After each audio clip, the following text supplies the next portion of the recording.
Russian trolls posing as Americans made payments to genuine activists in the U.S. to help fund protest movements on socially divisive issues, according to a new investigation by a respected Russian media outlet. On Tuesday, the newspaper RBC published a major investigation into the work of a so-called Russian troll factory since 2015, including during the period of the U.S. election campaign. Disclosures that are likely to put further spotlight on alleged Russian meddling in the election.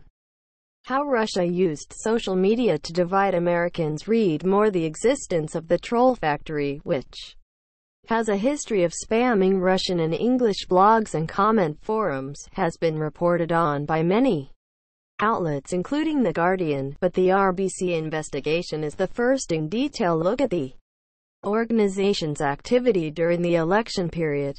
RBC said it had identified 118 accounts or groups in Facebook, Instagram and Twitter that were linked to the troll factory, all of which had been blocked in August and September this year as part of the U.S. investigation into Russian electoral meddling. Many of the accounts had already been linked to Russian disinformation efforts in Western outlets, but RBC said its sources at the troll factory had provided screenshots of the internal group administration pages of some of the groups, as proof they were run from Russia.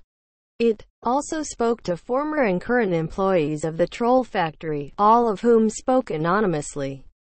Perhaps the most alarming element of the article was the claim that employees of the troll factory had contacted about 100 real US-based activists to help with the organization of protests and events. RBC claimed the activists were contacted by Facebook group administrators hiding their Russian origin and were offered financial help to pay for transport or printing costs.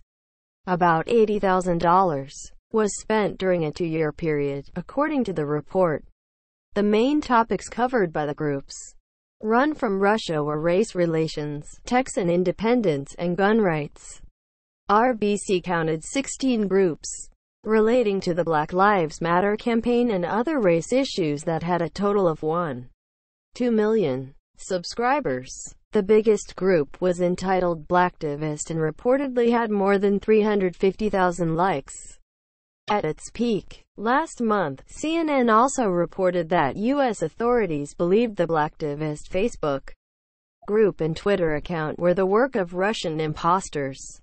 The infiltration of American social networks by Russian trolls and bots appears to be the conclusion of an operation that began by targeting the Russian-language internet space, grew to encompass the comment pages of Western newspapers and blogs, and eventually seems to have led to the creation of whole Facebook communities designed to look like they are run by ordinary Americans.